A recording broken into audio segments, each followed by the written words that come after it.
El vestido era una obra maestra de seda y fantasía, una nube de satén color marfil y delicado encaje que costó más que mi primer coche. Colgaba de la ornamentada puerta del armario de mi suite en el Hotel Gran Heritage, un espectro silencioso y resplandeciente del día venidero. Mañana me convertiría en la señora de Alastair Thorne. La idea debería haberme provocado un escalofrío de anticipación.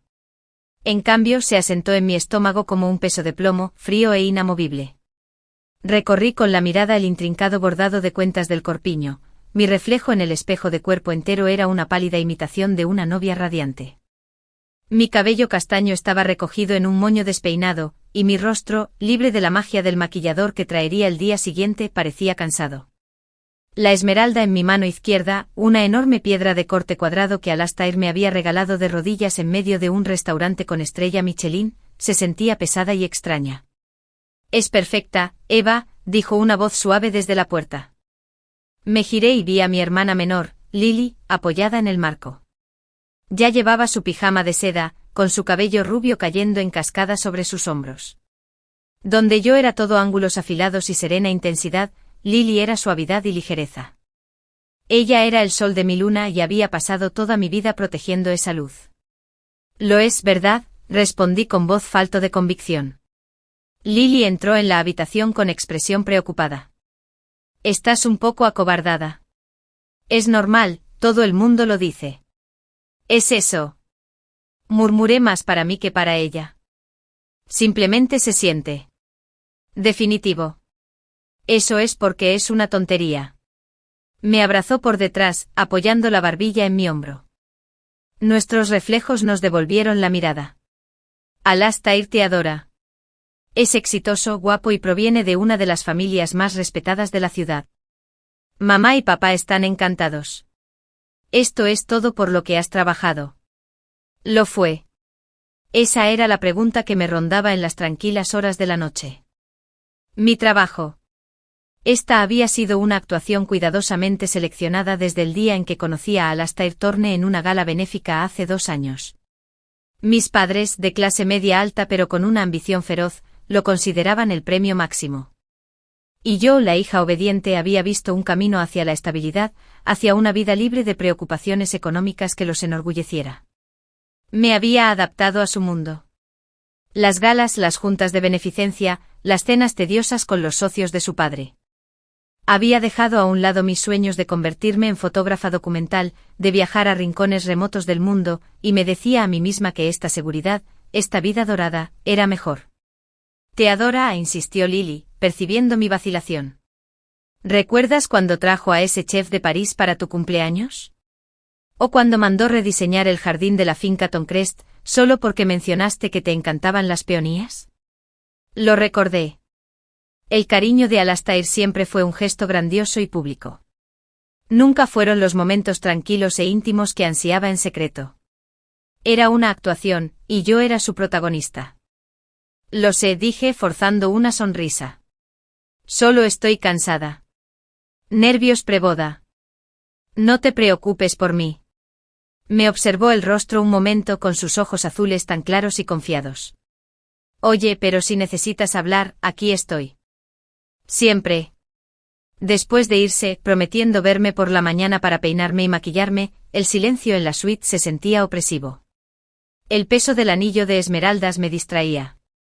Me lo quité y lo dejé en la mesita de noche. La pálida franja de piel debajo era un claro recordatorio de la jaula en la que estaba a punto de entrar. Una inquietud me invadió. Necesitaba aire. Necesitaba recordar quién era, aunque fuera por un instante. Me quité la bata y me puse unos vaqueros y un suéter negro sencillo con un abrigo de lana encima. No iría muy lejos. Bastaría con un paseo por los jardines del hotel para despejarme. El hotel era un laberinto de opulencia. Tomé el ascensor de servicio, evitando los vestíbulos principales donde los invitados a la boda podrían estar deambulando. Salí por una puerta lateral al fresco aire nocturno. Los jardines eran vastos, impecablemente cuidados, iluminados por suaves luces doradas.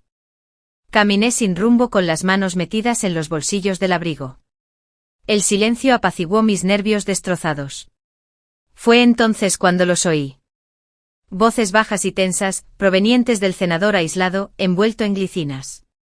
Una voz era inconfundiblemente la de Alistair, suave y arrogante. Pluma. Se me cortó la respiración. Era de Lily. Pero no era su tono alegre habitual. Era tenso, casi suplicante. Un terror frío completamente distinto de mi ansiedad anterior, me recorrió la espalda. Me aparté del sendero con paso silencioso sobre la hierba húmeda, y me agaché tras un espeso seto de buey, con el corazón latiéndome con fuerza. Tienes que parar esto, Alistair, decía Lily con voz temblorosa.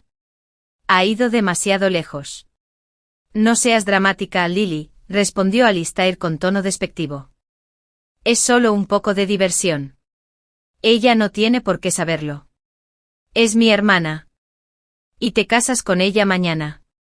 Esto está mal. Ya no puedo más. Se me heló la sangre. Menuda broma. ¿De qué estaban hablando? Una sospecha nauseabunda empezó a apoderarse de mí. Tu hermana es un medio para un fin, Lily, dijo Alistair, con la voz perdiendo su tono refinado y tornándose fría y transaccional. Un accesorio hermoso y educado. Mi padre lo aprueba. La fusión con la modesta pero rentable empresa de su padre será perfecta si ella es mi esposa. Pero tú eres a quien quiero. El mundo se inclinó sobre su eje. El aire nocturno se sintió repentinamente enrarecido, imposible respirar. Rebusqué en el bolsillo de mi abrigo con los dedos entumecidos y saqué mi teléfono. Con el pulgar tembloroso abrí la aplicación de notas de voz y pulsé grabar. No puedes hablar en serio, susurró Lily, y pude oír las lágrimas en su voz. Si te sientes así, ¿por qué haces esto? ¿Cancelando la boda? ¿Y causando un escándalo? ¿Manchando el nombre Thorne? No seas ingenua. Así es como se hacen las cosas. Tendré a mi respetable esposa y te tendré a ti. Es perfecto.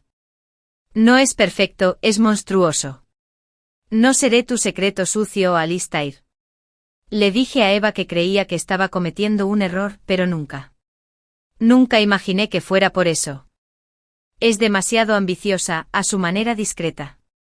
Tiene sueños, pequeñas ideas de una vida más allá de ser la señora Thorne. Tú, mi amor, estás contenta. Eres dulce. Eres manejable. Sentí la bilis subirme a la garganta. Manejable. Hablaba de mi hermana, la persona que más quería en este mundo, como si fuera una mascota. Por favor, rogó Lily. Déjame ir. Se oyó un crujido. Me arriesgué a echar un vistazo entre las hojas. Alistair se acercó acariciándole el rostro. Lily estaba rígida, pálida a la luz de la luna. No lo dices en serio, murmuró bajando la voz a ese tono íntimo y persuasivo que yo conocía tan bien. Esto no ha terminado, Lily. Apenas empieza. Y entonces se inclinó. El tiempo se detuvo. Observé paralizada, cómo sus labios se encontraban con los de ella. No fue un beso brutal ni forzado, pero tampoco fue bienvenido. Fue posesivo, reclamante. Lily se quedó paralizada un instante antes de levantar las manos, no para abrazarlo, sino para empujar débilmente su pecho. Un grito silencioso resonó en la caverna de mi mente. La traición fue un golpe físico, tan profundo que me dejó sin sentimientos. El hombre con el que me casaría mañana, besando a mi hermana la noche antes de nuestra boda. Y sus palabras. Un medio para un fin. Una esposa respetable. Eres a quien quiero. La aplicación de grabación de mi teléfono brilló. Una pequeña luz roja en la oscuridad, capturando cada segundo. Cuando Alistair finalmente se apartó susurrando algo que no pude oír, detuve la grabación. Mis manos estaban firmes ahora. El frío temor había dado paso a una calma glacial. Me di la vuelta y caminé en silencio de vuelta al hotel. El peso del teléfono en mi bolsillo era infinitamente mayor que el del anillo de esmeraldas que había dejado en la mesita de noche. La jaula dorada se hizo añicos. La función había terminado. Y mañana se levantaría el telón para un acto final muy diferente. Dormir era imposible. Pasé las horas entre la medianoche y el amanecer sentado en un sillón orejero junto a la ventana, observando las luces de la ciudad brillar como estrellas fugaces. La grabación de mi teléfono era un cable de alta tensión en la habitación silenciosa, su existencia era a la vez un horror y un arma. Lo escuché una vez, solo una vez con el cuerpo rígido mientras la voz de Alistair, tan familiar y a la vez tan extraña, dejaba al descubierto su monstruoso cálculo. Oí el suave y angustiado sonido de Lily, un sonido que él claramente había decidido ignorar. Luego lo guardé en 3 lugares distintos. Mi teléfono, mi unidad en la nube y una memoria USB que guardé en mi neceser. El dolor inicial desgarrador había sido cauterizado por una furia fría y concentrada. Esto no era solo una traición a mi confianza. Fue una violación de mi hermana, una manipulación de mi familia y la destrucción total del futuro al que, aunque a regañadientes, había accedido. No solo me había roto el corazón. Había intentado aniquilar mi capacidad de acción, reducirme a un peón en su juego de ajedrez corporativo y personal. Bueno, Alistair Thorne estaba a punto de aprender que los peones podían dar jaque mate a los reyes. Cuando los primeros rayos del amanecer tiñeron el cielo de tonos rosados y dorados, sentí una calma inquietante. Mi reflejo en la ventana mostraba a una mujer de ojos hundidos y mandíbula firme y decidida. La novia se había ido. En su lugar había un vengador. A las 7 de la mañana, la suite estalló en un frenesí de actividad. Mi madre, resplandeciente con un traje lavanda, se ocupó del horario. El peluquero y la maquilladora llegaron con sus cajas de pociones mágicas y herramientas. Lily entró sigilosamente con los ojos hinchados y ensombrecidos. No podía sostener mi mirada. —¿Qué noche tan dura? —pregunté con una voz engañosamente suave mientras la maquilladora me aplicaba prebase en la cara. Lily se estremeció. —No dormí bien. —Nervios. Conozco esa sensación, dije sosteniendo su mirada en el espejo hasta que apartó la vista, con la culpa grabada en cada uno de sus rasgos. Sentí una punzada de pena por ella. Ella también era una víctima, atrapada en las redes de un depredador encantador. Mi ira no era por ella. Era por él. Mientras trabajaban en mí transformando a la mujer pálida y cansada en una visión de la perfección nupcial, ensayé mentalmente mi propia transformación. El camino al altar. La sonrisa. Los votos. Sería mi mejor actuación. Estás guapísima, Eva, susurró mi madre al terminar, secándose los ojos. Absolutamente radiante. Miré a la desconocida en el espejo. El vestido color marfil me sentaba como una segunda piel, las mangas de encaje delicadas, la cola un río de satén. Mi cabello era un intrincado remolino de rizos y trenzas, con algunos mechones ingeniosos que enmarcaban mi rostro. El maquillaje era impecable, resaltando mis pómulos y haciendo que mis ojos parecieran más grandes y verdes. Parecía la novia ruborizada. Pero por dentro estaba vestida con una armadura. Cogí el anillo de esmeralda de la mesita de noche y lo volví a poner en mi dedo. La gamuza ya no era la de una jaula, sino la de una llave. La clave de su ruina. La ceremonia se celebraría en el gran salón del hotel, transformado en una catedral de flores blancas y telas brillantes. Mi padre llegó con los ojos llorosos mientras me tomaba del brazo. —¿Lista, cariño? —preguntó con la voz cargada de emoción. Le apreté el brazo. —Más de lo que imaginas, papá. Las primeras notas de la marcha nupcial se intensificaron y las enormes puertas dobles se abrieron de par en par. Una exclamación colectiva recorrió a los 200 invitados al ponerse de pie. Todos los nombres influyentes de la ciudad estaban allí. La familia Thorne, sentada en primera fila, observaba con satisfacción. Alistair estaba de pie ante el altar, increíblemente guapo con su smoking a medida, con una sonrisa de triunfante posesión en el rostro. Caminé despacio del brazo de mi padre, con una sonrisa serena. Sostuve la mirada de Alistair, y no vi nada más que avaricia y orgullo. Vio el vestido, el título, la fusión. No me vio a mí. Llegamos al altar. Mi padre me besó en la mejilla y puso mi mano en la de Alistair. Su agarre era firme, posesivo. Quise retirarla de golpe y limpiarla. Pero no lo hice. Simplemente sonreí. El ministro comenzó la liturgia atemporal. Apenas oí las palabras. Mi atención estaba puesta en el pequeño altavoz inalámbrico que había guardado discretamente en el ramo de rosas blancas y peonías que llevaba. Estaba conectado a mi teléfono, que estaba en un bolsillo oculto cosido entre los pliegues de mi vestido. Queridos hermanos, entonó el ministro, nos reunimos hoy para unir a este hombre y a esta mujer en santo matrimonio. Miré a Alistair con una expresión de amor beatífico. Él me devolvió la sonrisa, una sonrisa perfecta y practicada. Pasamos por los trámites, las lecturas, los himnos, y entonces llegó el momento de los votos. Si alguno de los presentes puede demostrar una causa justa por la que este hombre y esta mujer no pueden unirse legítimamente, que hablen ahora o callen para siempre. Siguió la pausa tradicional. Una sala llena de aliento contenido. Esta fue mi señal. No miré al ministro. Miré directamente a Alistair, sin que mi sonrisa se desvaneciera. En realidad, dije con voz clara y firme, amplificada por el micrófono prendido a la túnica del ministro. Tengo algo que decir. Un murmullo confuso recorrió la multitud. La sonrisa de Alistair se tensó. Eva, cariño, dijo apretando los dientes, con voz grave y una advertencia. Ahora no. Oh, creo que ahora es el momento perfecto, dije con una voz dulce como el veneno. Suavemente aparté mi mano de la suya. Antes de hacer votos ante Dios y toda esta gente, creo que merecen conocer el hombre que realmente eres. Metí la mano en mi ramo y saqué el pequeño altavoz que lo sostenía. Con la otra mano, saqué mi teléfono del bolsillo de mi vestido. Los invitados guardaron un silencio absoluto, un mar de rostros desconcertados. Vi a mi madre llevarse la mano a la boca. Vi a Lily, entre las damas de honor, palidecer mortalmente. ¿Qué significa esto?, gritó el padre de Alistair desde la primera fila. Esto, dije con el dedo sobre el botón de reproducción del teléfono, es el sonido del amor verdadero, señor Thorne. El de su hijo, para ser precisos. Toqué la pantalla. Por un instante solo se oyó el leve siseo de la grabación. Y entonces la voz de Alistair, nítida e inconfundible, llenó el gran salón. Tu hermana es un medio para un fin, Lily. Un accesorio hermoso y educado. Pero tú eres a quien quiero. Los jadeos fueron agudos, inmediatos.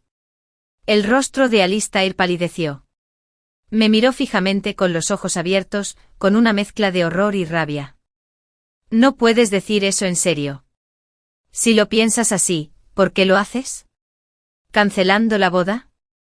¿Y causando un escándalo? ¿Manchando el nombre de Thorne? No seas ingenuo. Así es como se hacen las cosas. Tendré a mi respetable esposa y te tendré a ti. Es perfecto. La multitud estaba alborotada. Vi a Lily enterrar la cara entre las manos, con los hombros temblorosos. Mi padre me miró a mí y luego a Alistair, con una expresión de comprensión creciente y furiosa. Por favor, déjame ir. El susurro de un movimiento. Una pausa tensa. Y entonces el sonido del beso. No era visual, pero era inconfundible. El suave e íntimo sonido, seguido del gemido apagado y angustiado de Lily. Detuve la grabación. El silencio que siguió fue ensordecedor, cargado de conmoción y repulsión. Me volví hacia Alistair. La máscara había desaparecido, reemplazada por un pánico absoluto. Eva, eso no es. Está fuera de contexto. Se me insinuó. Ella siempre ha estado celosa de ti. Sus mentiras eran patéticamente transparentes. No dije ni una palabra. Simplemente lo miré con una mirada fría y firme. Entonces levanté la mano izquierda, la enorme esmeralda reflejó la luz. Me pasé el anillo por el nudillo, el sonido de la banda metálica rozando mi piel era anormalmente fuerte en la habitación silenciosa. Lo sostuve entre el pulgar y el índice para que todos lo vieran. Para que todos lo entendieran. Querías una esposa respetable, Alistair, dije, mi voz cortando el silencio como cristales rotos. Querías una fusión. Puedes conservar tu nombre. Puedes conservar tu empresa. Pero no me tendrás. Y con toda la fuerza de mis sueños destrozados y mi renovada fuerza, lancé el anillo. Le dio de lleno en la cara, un golpe seco y punzante antes de caer al suelo a sus pies.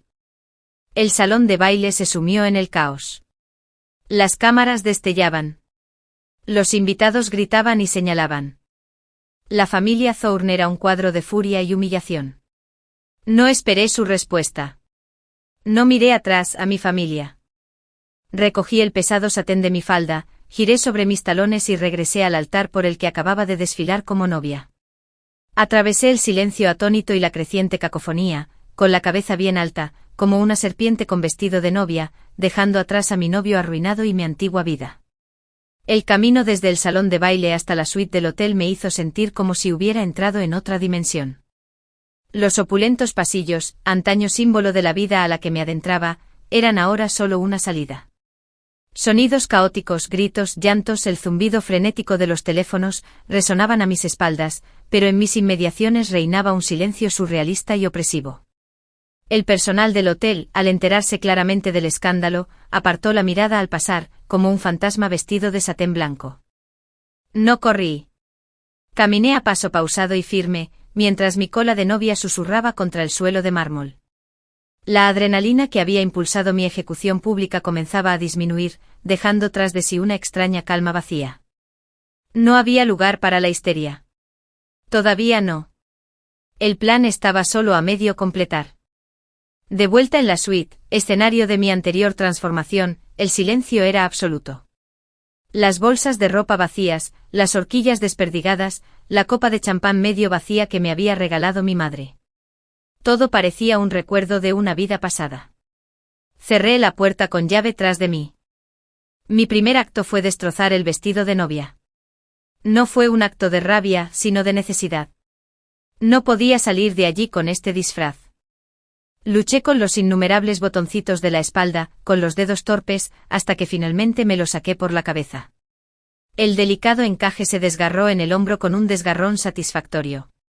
Dejé la costosa ruina tirada en el suelo, un charco de marfil estropeado. Me puse la ropa sencilla y práctica que había llevado en mi fatídico paseo por el jardín. Los vaqueros, el suéter negro, el abrigo de lana. Al instante me sentí más ligera, más yo misma que en 2 años. Preparé una sola mochila grande con una eficiencia despiadada, pasaporte, cartera, la memoria USB con la grabación, mis lentes Cameron de calidad profesional y algo de ropa práctica. Dejé atrás las joyas, los bolsos de diseñador y todos los adornos de Eva, la prometida. Estaba mudando de piel. Se oyó un golpe frenético en la puerta. Eva. Eva, abre esta puerta. ¿Qué has hecho? Era mi madre con la voz estridente, presa del pánico y el terror social. No respondí. Terminé de cerrar la mochila y me la colgué al hombro. Eva, por favor. Las espinas están furiosas. Alistair dice que Lily lo sedujo. Tenemos que arreglar esto. Eso lo sé yo. Incluso ahora su principal preocupación era controlar los daños, alineándose con las poderosas espinas. Aquí no había ningún nosotros. Ya no. Me acerqué a la ventana. Mi suite estaba en el 3er piso. Demasiado alto para saltar, pero lo tenía previsto. Saqué un rollo de cuerda anudada, una compra que había hecho en línea hacía semanas para un proyecto de fotografía, de debajo de la cama. Aseguré un extremo a la pata del pesado marco de hierro fundido de la cama y arrojé el otro por la ventana. Fue una decisión imprudente y dramática, pero me pareció adecuada. Una forma de escapar de las voces en la puerta. Salí agarrando la cuerda áspera con las manos y bajé rápidamente con la mochila golpeando mi costado. Caí los últimos metros hacia un seto aislado, asustando a una paloma. Me sacudí la tierra de los vaqueros, mi corazón por fin empezó a latirme con fuerza. Estaba fuera. Tenía un teléfono desechable en el bolsillo. Lo encendí y envié un correo electrónico preescrito a una dirección privada y segura. El asunto era simplemente Protocolo de Lanzamiento Perséfone.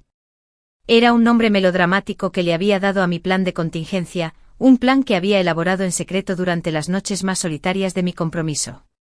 Esto provocó la publicación automática de la grabación a 3 importantes medios de comunicación y a un popular blog de chismes anónimo, conocido por denigrar a los poderosos. Alistair había intentado ocultar sus pecados en un jardín sombrío. Iba a anunciarlos al mundo. Mi siguiente llamada fue a un número que sabía de memoria. Ya está, dije cuando contestó. Se oyó un silbido del otro lado. Internet ya está perdiendo la cabeza. De verdad que lo lograste, Eva. Eres una mujer gloriosa y aterradora. Mi exnovio de la universidad, ahora un brillante y discreto experto en seguridad digital. Él era la única persona a la que le había confiado mi plan. Fue quien me ayudó a conseguir la grabación y quien configuró el correo electrónico de la persona muerta. ¿Está lista la parte financiera?, le pregunté a mi voz, solo por negocios. Las transferencias se han completado. Las cuentas que abriste con el apellido de soltera de tu abuela están completamente financiadas. Tu vuelo a Reykjavik sale en 3 horas. Tu boleto de primera clase y tu reserva en el Detroit Blue Lagoon están confirmados. Desaparecerás como un fantasma. Un sollozo amenazó con subirme por la garganta, pero lo tragué. Gracias, Liam. No sé cómo. No, dijo en voz baja. Vete. Sé libre. Y envíame una postal desde algún lugar sin wifi. Terminé la llamada y paré un taxi. Mientras se alejaba del Gran Heritage Hotel, me permití una última mirada. Era una escena de hermoso caos. Las furgonetas de noticias ya estaban llegando. Los paparazzi abarrotaban la entrada. La jaula dorada se había convertido en una pecera pública, y el preciado pez se debatía. El taxista, un hombre mayor de mirada amable, me miró por el retrovisor. ¡Qué día tan duro! Casi me río. Podría decirse así. El aeropuerto, por favor. Mientras conducíamos, revisaba las noticias en mi teléfono desechable. Estaba en todas partes.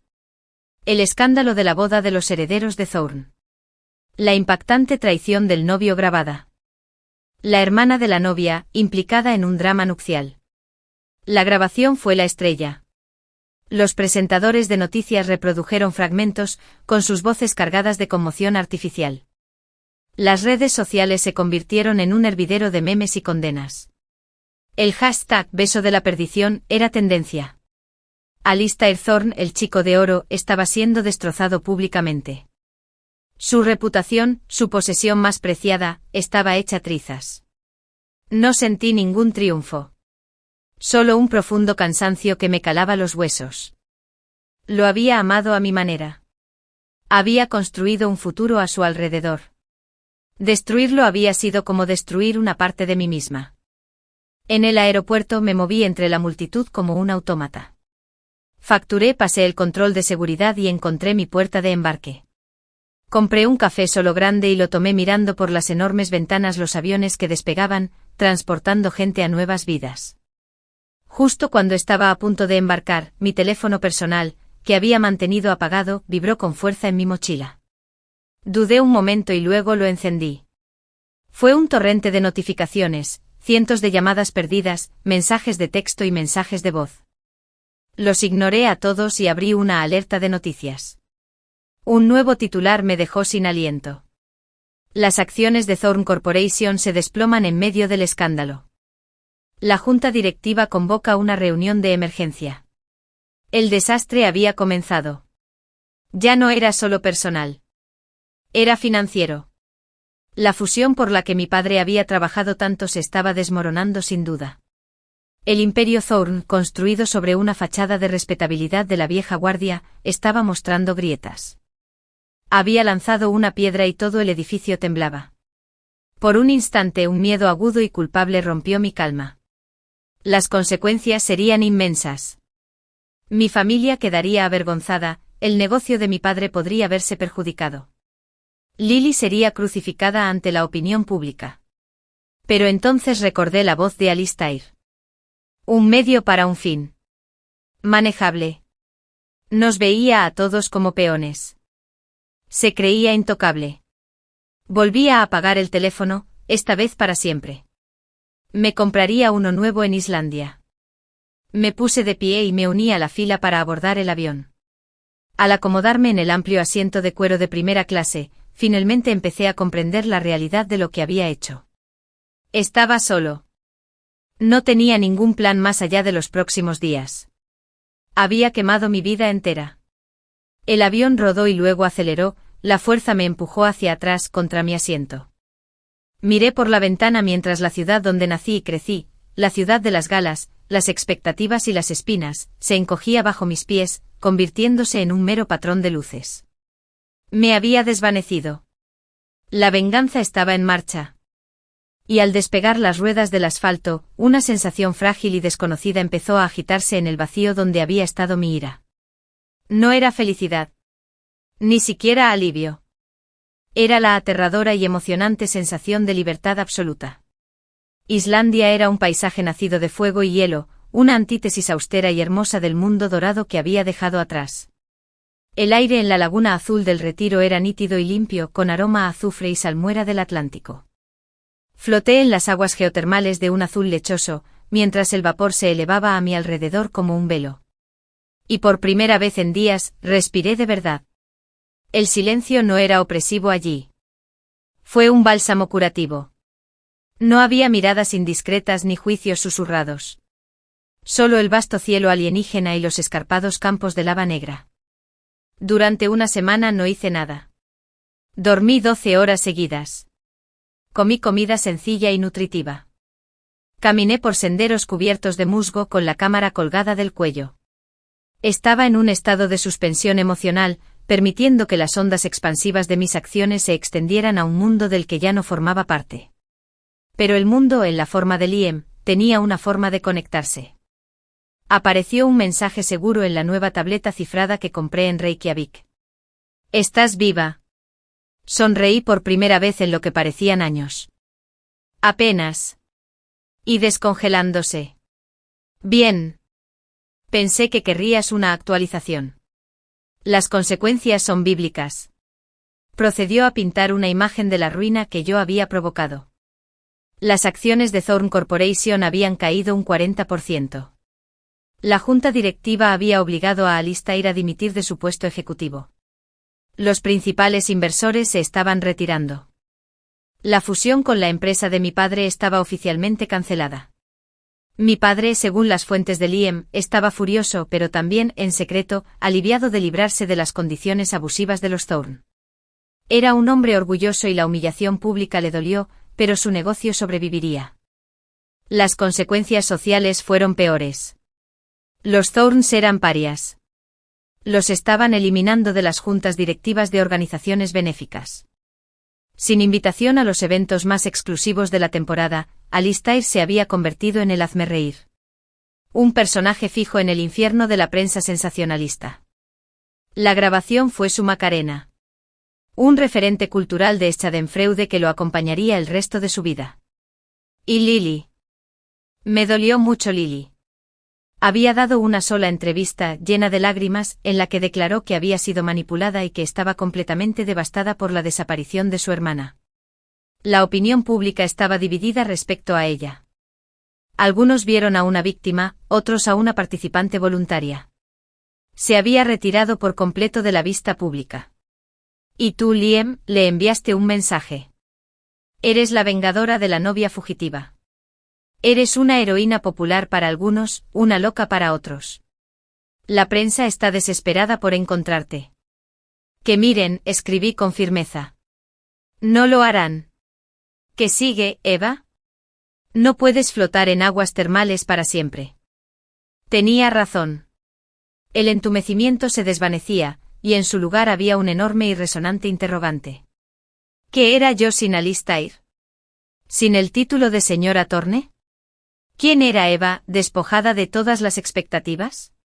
Una noche sentada en mi suite minimalista con vistas al crepúsculo infinito, finalmente tomé mi cámara. No había tomado ni una sola foto desde la boda. Sentía una conexión demasiado fuerte con los sueños que había sacrificado. Lo encendí y sentí el familiar zumbido de la vibración en mis manos. Revisé las fotos antiguas. Fotos de Alistair, muchísimas, su sonrisa ahora parecía la de un depredador. Fotos de galas y fiestas, mi rostro una máscara de discreta alegría. Luego revisé los archivos anteriores a él. Allí estaban. Las fotos que tomé en la universidad, durante un viaje de estudios a la India rural. Fotos espontáneas de mujeres trabajando en el campo, con sus rostros marcados por el sol y la lucha, pero sus ojos rebosantes de resiliencia. Fotos de un proyecto sobre la decadencia urbana en Detroit, que captura la belleza austera del ladrillo desmoronado y el acero oxidado. Estas fotos fueron mías. Mi visión. El trabajo que mi profesor había calificado de empático e inquebrantable. El trabajo del que Alistair se había burlado con delicadeza, considerándolo un buen pasatiempo. Un pasatiempo que él esperaba que abandonara. Al contemplar estas imágenes olvidadas, una chispa, latente durante mucho tiempo, volvió a la vida en las cenizas de mi antiguo yo. Esto era lo que había amado. Esto era lo que debía hacer. No documentar una vida de lujo superficial, sino encontrar las historias humanas en los márgenes del mundo. Una idea audaz y aterradora empezó a tomar forma. Abrí mi portátil y empecé a investigar. Busqué becas para fotógrafos documentales. Analicé lugares remotos y desafiantes. Mis ojos volvían una y otra vez a un mismo lugar. El sol iluminaba el vasto bosque de manglares que se extendía entre India y Bangladesh. Un lugar de impresionante belleza y de inmenso peligro, donde el cambio climático estaba provocando una brutal confrontación entre humanos, tigres y la crecida del mar. Era una historia de supervivencia, de un mundo al límite. Era lo más alejado del gran Heritage Hotel que podía encontrar. Era perfecto. Pasé los 2 días siguientes escribiendo una propuesta. Vertí en ella todo mi dolor, mi ira y mi recién descubierta claridad. La llamé el borde acuático, vida y pérdida en los Darbans del Sol. Usé el apellido de soltera de mi abuela, Eva Sorensen. Adjunté mi mejor trabajo anterior a Alistair. Ya no me quedaba reputación como Eva Torne, pero quizás podría forjarme una como fotógrafa de Eva Sorensen. Envié la propuesta a una prestigiosa fundación con visión de futuro, conocida por financiar la narrativa ambiental. Era una apuesta arriesgada. Un Ave María. Luego volví a preparar mi mochila. Islandia había sido mi refugio. Era hora de mudarme. Reservé un vuelo a Calcuta, India. Aún no tenía la beca, pero tenía mi propio dinero, los fondos que había ido desviando discretamente durante mi compromiso. Fue suficiente para empezar, para ponerme en marcha. Yo mismo financiaría el inicio de este proyecto. Fue un salto de fe aterrador, pero ya había saltado desde una cornisa mucho más alta. El día antes de mi vuelo, di una última caminata. Me encontraba en el borde de un acantilado con el viento azotando mi cabello y el Atlántico Norte rompiendo contra la arena negra. Levanté la cámara casi instintivamente encuadrando la imagen. El violento y hermoso caos del mar contra la tierra firme. Presioné el obturador. El sonido fue decisivo. Definitivo. Ya no era la mujer traicionada. Ya no era la vengadora. Era una fotógrafa con una historia que contar. La venganza era suya, y debía vivir con ella en su mundo en ruinas. Mi mundo apenas comenzaba. Al darle la espalda al mar y caminar hacia la carretera, hacia Calcuta, hacia los manglares, sentí que el viento se llevaba las últimas cenizas. No solo perseguía mis sueños. Perseguía el yo que casi había perdido para siempre. Calcuta me impactó como un golpe físico, una sinfonía de calor, humedad y ruido implacable. El aire estaba cargado de olores a diésel, especias y descomposición. Tras el silencio estéril de Islandia, fue un asalto abrumador a los sentidos, y lo agradecí. Era imposible aferrarse al pasado allí. El presente era demasiado exigente, demasiado vibrante y vital. Pasé una semana en la caótica ciudad, consiguiendo permisos, contratando un guía local y reuniendo el equipo necesario para los Sundarbans. Mi guía era un hombre llamado Rohan, curtido y taciturno, con ojos que habían visto innumerables mareas ir y venir. No me hizo preguntas personales, por lo que le estuve profundamente agradecida. Para él, yo era Eva Sorensen, una fotógrafa danesa que estaba aquí para documentar los manglares. La mentira era una coraza protectora. El viaje a las islas fue una transición lenta y fascinante del caos humano del continente al caos primordial del estuario. Viajábamos en una estrecha barca de madera, cuyo motor, en un ruido sordo, contrastaba débilmente con el vasto silencio del mundo acuático. El delta del Ganges se desplegaba a nuestro alrededor, un laberinto de ríos y arroyos fangosos, flanqueado por una pared impenetrable de raíces de manglares enmarañadas. La luz era suave, filtrada a través de una neblina perpetua, tiñéndolo todo de tonos plateados y verdes. Era hermoso y sentí su peligro como una carga estática en el aire. Rohan me llevó a un pequeño pueblo en el límite de la reserva, un grupo de chozas sobre pilotes, aferradas a la marisma como si contuvieran la respiración ante la próxima marea alta. La gente de aquí, los Mavalis, vivía una vida definida por el agua y el bosque. Su existencia era una negociación diaria con dos fuerzas poderosas, el tigre de Bengala y la crecida del mar. Mis primeros días los pasé simplemente observando, dejando que la gente se acostumbrara a la extraña mujer con la cámara. Ayudé a las mujeres a remendar las redes de pesca, mis torpes dedos manipulaban torpemente el cordel, lo que me valió sonrisas tímidas. Escuché a los hombres hablar en voz baja y preocupada sobre la salinización, el agua salada que se adentraba cada año más en la tierra y contaminaba sus arrozales y su agua potable. Empecé a fotografiar, no los imponentes paisajes todavía, sino los pequeños detalles íntimos, las manos nudosas y desgastadas por el trabajo de un viejo pescador, la mirada seria de un niño que acunaba una olla de barro con agua fresca, su bien más preciado. Los intrincados patrones de huellas de tigre impresas en el barro a las afueras del pueblo, un recordatorio constante y silencioso del precio de la vigilancia. Esta fue la historia, no solo de la pérdida ambiental, sino de la resiliencia humana. Estas personas no eran víctimas esperando un salvador. Eran personas adaptables, luchadoras. Construyeron plataformas más altas para sus chozas. Plantaron cultivos resistentes a la sal. Navegaron por los arroyos infestados de tigres con un respeto que rayaba en la reverencia. Vivían al borde del agua, y su lucha era una épica silenciosa y desesperada. Una tarde una tormenta llegó desde la bahía de Bengala. No era una lluvia suave. Era una furia. El viento aullaba, desgarrando los techos de paja. La lluvia caía a cántaros, convirtiendo el mundo en un torrente gris y rugiente. El río crecía, sus aguas marrones lamían los pilotes de las chozas. Me quedé en la puerta del salón comunitario con la cámara en alto, capturando la fuerza de los elementos. Los aldeanos trabajaban juntos con una eficiencia demostrada, asegurando los botes y trasladando a niños y ancianos a las estructuras más sólidas. En medio del caos, la vi. Una mujer mayor con el rostro arrugado como un mapa de carreteras, no ayudaba con los preparativos de emergencia. En cambio, estaba de pie junto al agua con el sari pegado a su delgada figura, cantando algo al viento con los brazos alzados hacia el cielo embravecido. Ella no luchaba contra la tormenta. La reconocía, se comunicaba con ella. Era lo más poderoso que jamás había visto. Levanté mi cámara y tomé la foto. La mujer, una figura diminuta y desafiante ante la inmensa y caótica fuerza de la naturaleza. Era el núcleo de mi proyecto. La lucha, el respeto, la aceptación. Cuando la tormenta finalmente pasó, dejando un mundo limpio y rebosante de agua, sentí una paz que no creía posible. Los problemas aquí eran inmensos y reales. Pérdida de tierras, pobreza, peligro. Pero el espíritu también era inmenso. Mis propios problemas, la traición y la venganza empezaron a parecerme insignificantes y distantes, como la historia de otra persona.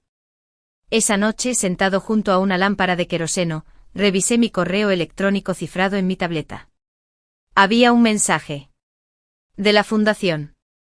Con el corazón latiéndome con fuerza, lo abrí. Estimada señora Sorensen, empezó. Nos impresionó profundamente su propuesta. El borde acuático.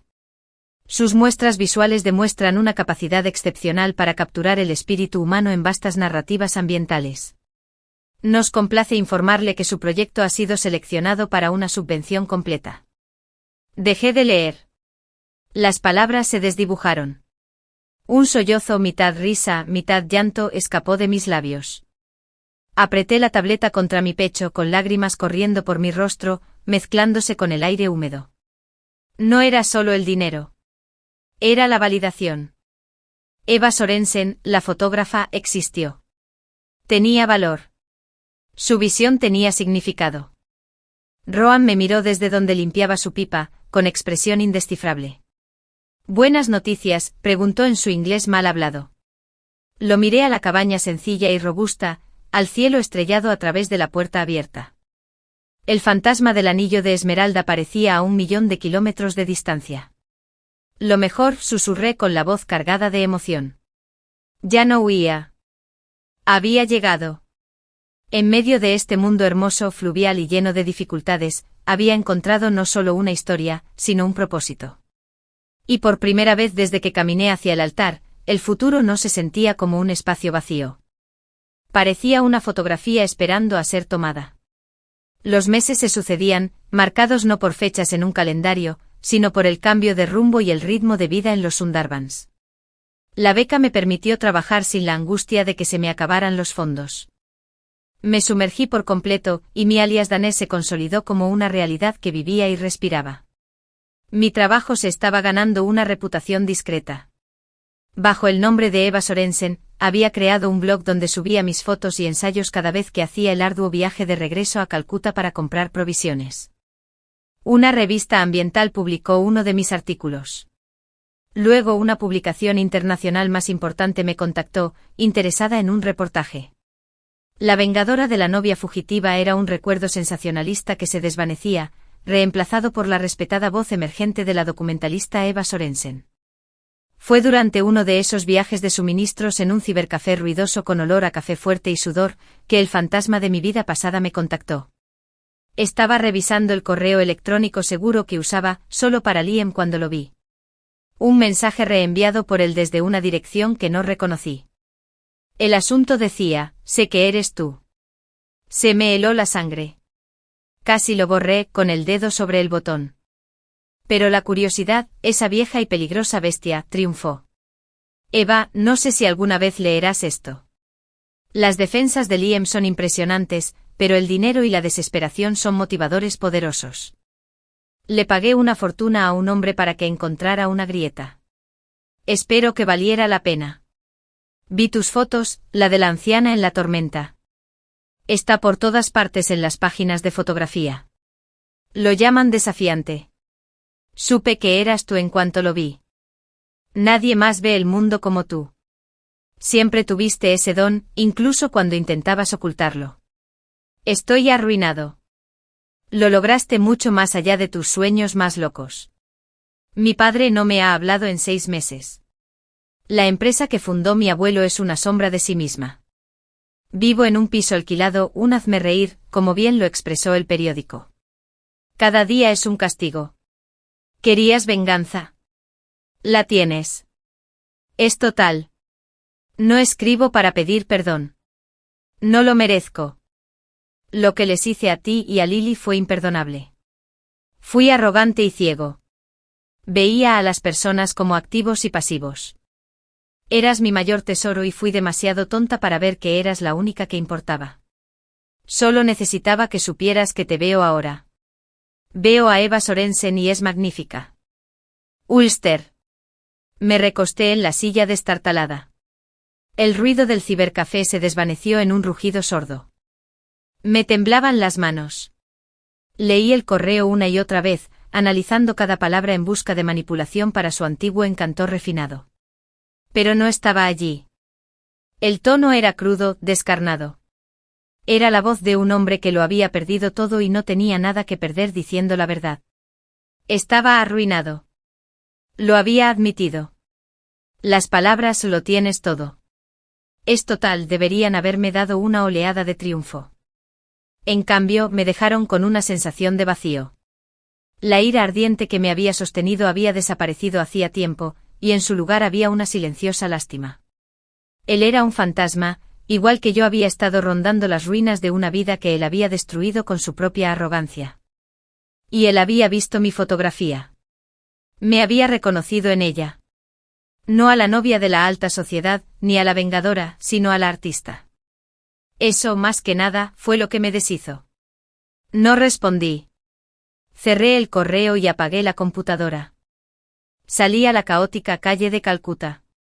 Los bocinazos de los coches y los vendedores ambulantes eran una grata distracción. Sus palabras resonaron en mi mente. Eras lo único que importaba. Era una mentira que se decía a sí mismo ahora, desesperado. ¿O no? ¿Importaba siquiera? El capítulo estaba cerrado.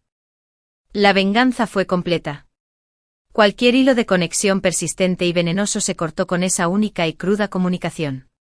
Era parte de mi pasado, una advertencia, un villano en la historia de cómo me encontré a mí misma. Pero él ya no era el autor de mi historia. Regresé a los Sundarbans unos días después, el abrazo húmedo de los manglares me hacía sentir como en casa, algo que nunca me había sentido en el Gran Heritaje. No le conté a Rohan sobre el correo electrónico. Simplemente tomé mi cámara y volví al trabajo. Pero algo había cambiado. Me había quitado un último peso invisible. El último fantasma había sido reconocido y enterrado. Mi trabajo se sentía diferente, más libre.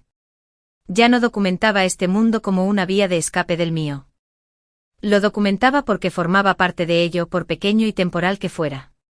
Una noche estaba tumbado en mi hamaca, escuchando el coro de ranas e insectos nocturnos, cuando vibró mi teléfono satelital.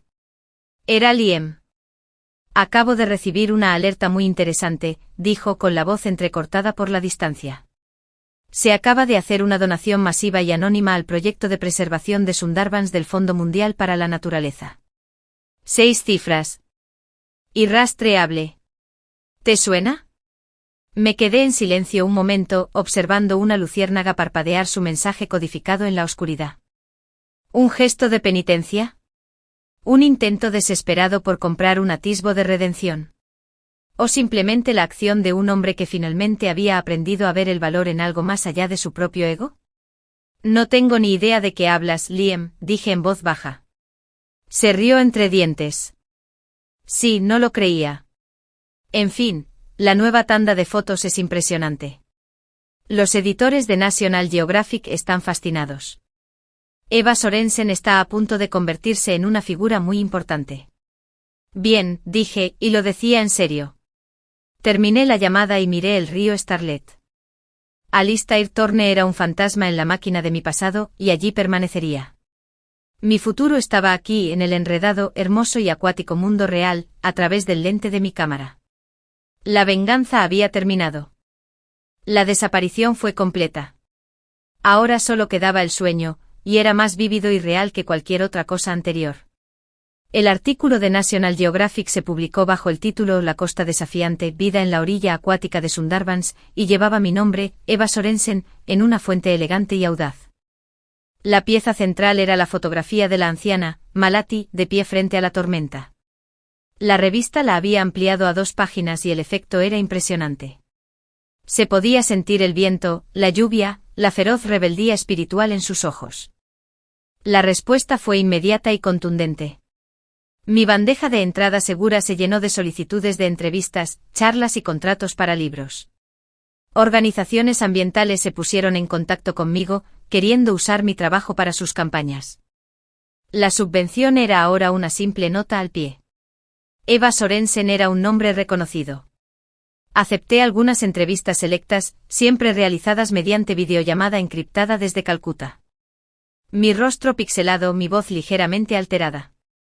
No hablé de mi pasado, sino del presente. La ciencia de la salinización, la resiliencia cultural del pueblo maliense, la urgente historia global que se desarrolla en este frágil ecosistema específico. Hablé de Malati y de cómo me había enseñado que enfrentarse a una fuerza abrumadora no siempre se trataba de luchar, sino de mantenerse firme con un espíritu inquebrantable. El mundo escuchaba. Las donaciones a las ONG conservacionistas locales que recomendé se dispararon. Por primera vez sentí el poder tangible de mi trabajo. No era solo arte. Era un catalizador. Era lo opuesto al poder destructivo que había ejercido contra Alistair. Era un poder para construir, proteger, iluminar. Fue durante este torbellino que un nuevo correo electrónico llegó a mi bandeja de entrada profesional.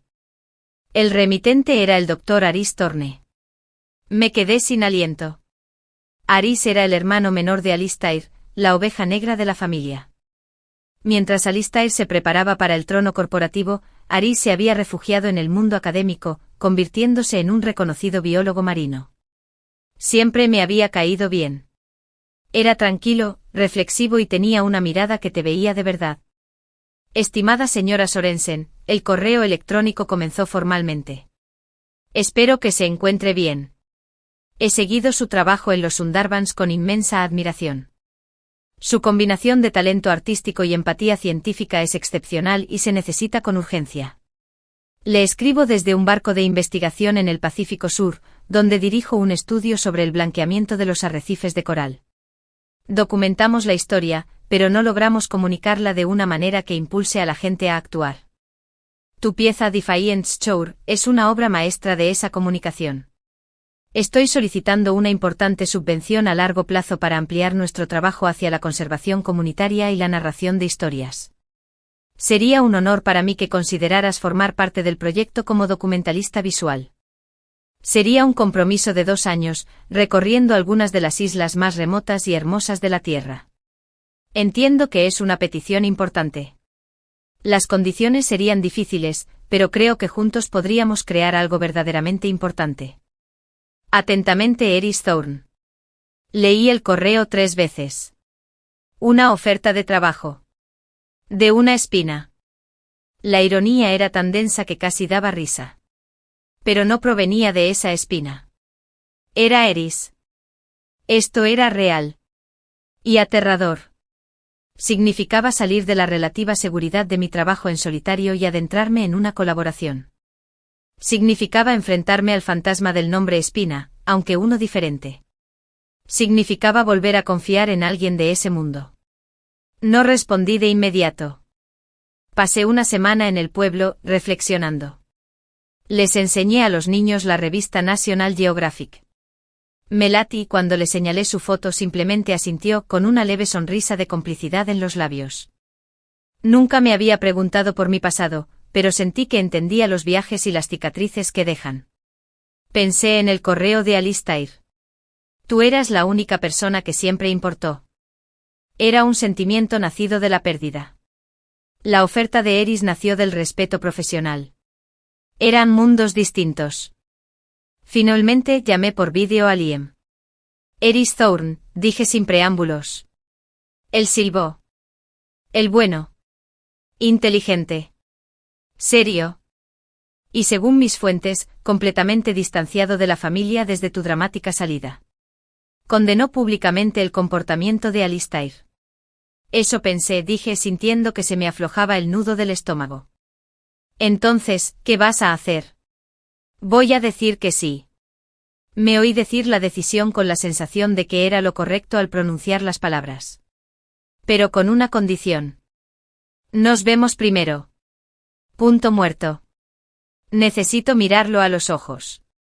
Un mes después estaba en Singapur, una metrópolis neutral y vibrante. Esperé en la tranquilidad del aire acondicionado de un orquideario en un jardín botánico, un mundo aparte de los arroyos fangosos de los Sundarbans. Estaba nervioso, tenía las palmas de las manos húmedas. Llegó a tiempo. Eris Thorne parecía mayor de lo que recordaba.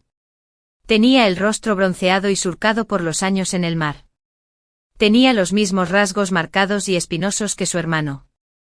Pero en él se veían pensativos, no arrogantes. Sus ojos, de un marrón más cálido que el azul frío de Alistair, me encontraron de inmediato y me ofreció una pequeña sonrisa sincera. Eva, dijo con la voz más suave y profunda. No me ofreció la mano, solo un leve y respetuoso asentimiento.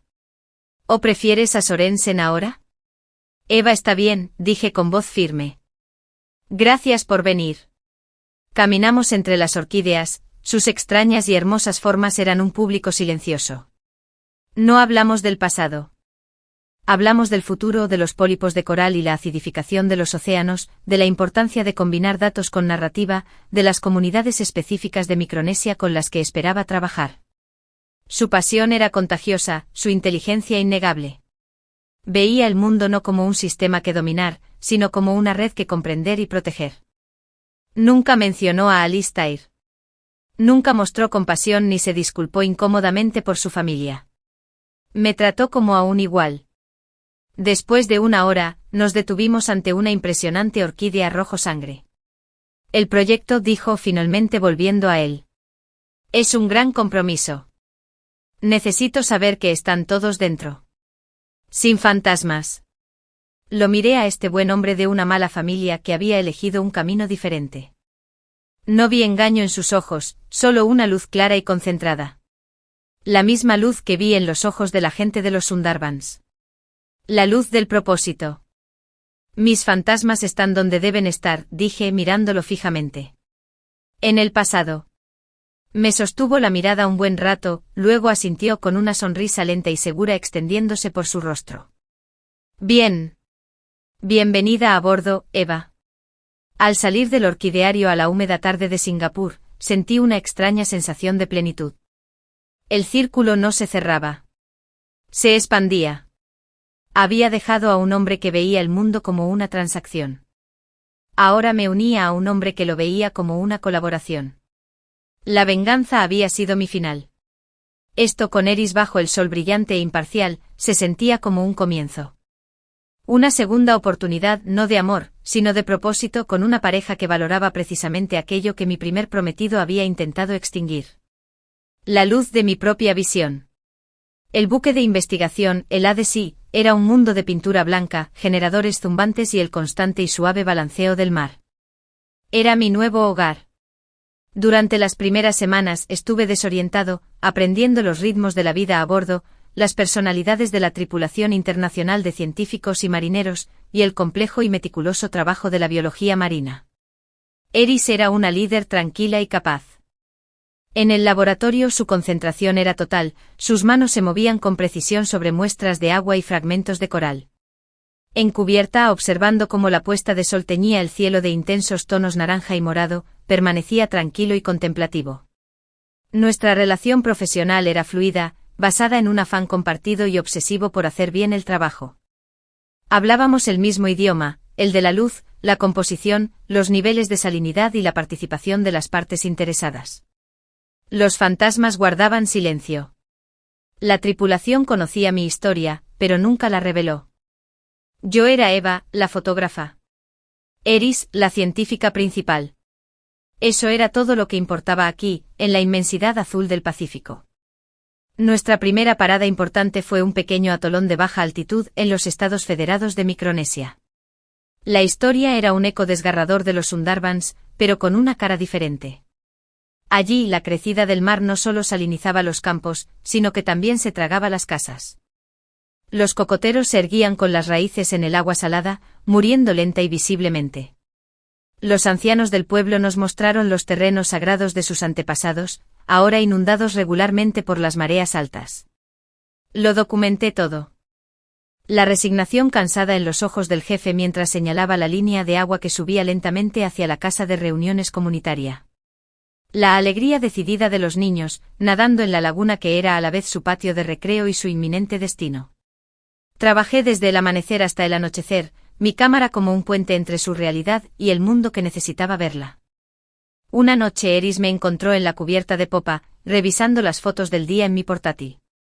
El cielo era de un intenso índigo con las primeras estrellas asomándose. «Son poderosas, Eva», dijo en voz baja, mirando por encima de mi hombro la imagen de una joven madre con su bebé, sus siluetas recortadas contra la luz moribunda, el mar que se cernía a sus pies. «Es su historia», respondí con una mezcla de asombro y tristeza en la voz. «Solo soy el conducto». «Tú eres más que eso», dijo. «Eso es lo que hace que la gente se preocupe. Los datos no lo hacen. El amor sí». Sus palabras calaron hondo en mí, una validación que trascendió los elogios profesionales. Vio la esencia de mi trabajo porque se había ganado a sí mismo. «Estamos marcando la diferencia», dije no como una pregunta, sino como una declaración de fe renovada. «Sí, lo somos», afirmó. El informe preliminar, acompañado de sus fotos, ya ha dado pie a una conversación con el gobierno regional. Es un comienzo. Nos quedamos un rato en un cómodo silencio, escuchando el agua chapotear contra el casco. El ambiente entre nosotros, normalmente lleno de conversaciones de trabajo, se sentía diferente. «Tarts. Mi madre me lo contó», dijo Eris, con un tono cada vez más grave. «Alistair se ha internado en un centro de rehabilitación por depresión, y ella dice que está reevaluando sus decisiones de vida». Asimilé la información. No hubo alegría ajena ni compasión, solo un reconocimiento distante y silencioso. «Espero que encuentre algo de paz», dije, y me di cuenta de que lo decía en serio. La ira había quedado tan atrás que me sentía como un fósil. Está muy lejos de eso, dijo Eris. Se giró para mirarme de frente con expresión seria. Eva, lo que te hizo lo que mi familia representaba, necesito que sepas que yo no soy ellos. Pasé toda mi vida huyendo de ese legado. Elegí esto, señaló el barco o el mar, para alejarme lo más posible de ese mundo. Lo sé, dije, y lo hice. Lo podía ver en cada línea de su rostro curtido por el sol, en cada palabra apasionada que pronunciaba sobre su trabajo. No pido nada, continuó en voz baja y sincera. Valoro tu colaboración y tu amistad más de lo que puedo expresar, pero debes saber que estar cerca de ti, ver tu fuerza, tu talento, tu compasión, ha sido una luz en la oscuridad para mí también. Se me cortó la respiración. Esta no era la grandiosa y performativa declaración de amor a la que estaba acostumbrada. Esto era silencioso. Fue una admisión de que compartíamos un terreno común, de un viaje similar para salir de la oscuridad. No sabía qué decir. Las cicatrices de la traición eran antiguas, pero seguían ahí, un mapa borroso en mi corazón. La confianza era una moneda que había gastado imprudentemente una vez y que tardé en recuperar. Eris, comencé con una voz apenas susurrante. Levantó una mano y una suave sonrisa se dibujó en sus labios. No tienes que decir nada.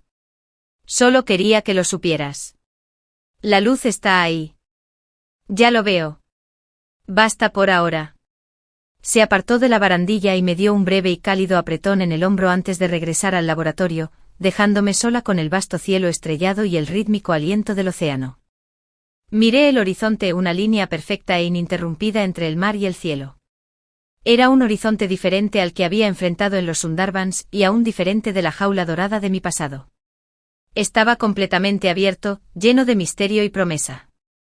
Ya no era la misma mujer que le había lanzado un anillo a un mentiroso. Ni siquiera era la misma mujer que había encontrado consuelo en la orilla desafiante. Era más fuerte, más tranquila, más segura. La venganza era un capítulo cerrado. La vida desaparecida era un país olvidado. Aquí, en la cubierta de un barco en el fin del mundo, con el fantasma de una segunda oportunidad flotando en el aire salado, finalmente lo comprendí. No solo había estado persiguiendo mis sueños. Había estado construyendo un nuevo yo pieza a pieza desde las cenizas. Y mientras las primeras lágrimas que había derramado en mucho tiempo, lágrimas no de dolor, sino de una alegría profunda y silenciosa, brotaban de mis ojos y empañaban las estrellas brillantes, supe que, fuera lo que fuese que me deparara este nuevo horizonte, estaba listo para ello. Por fin era yo mismo, total e inquebrantablemente. Fin.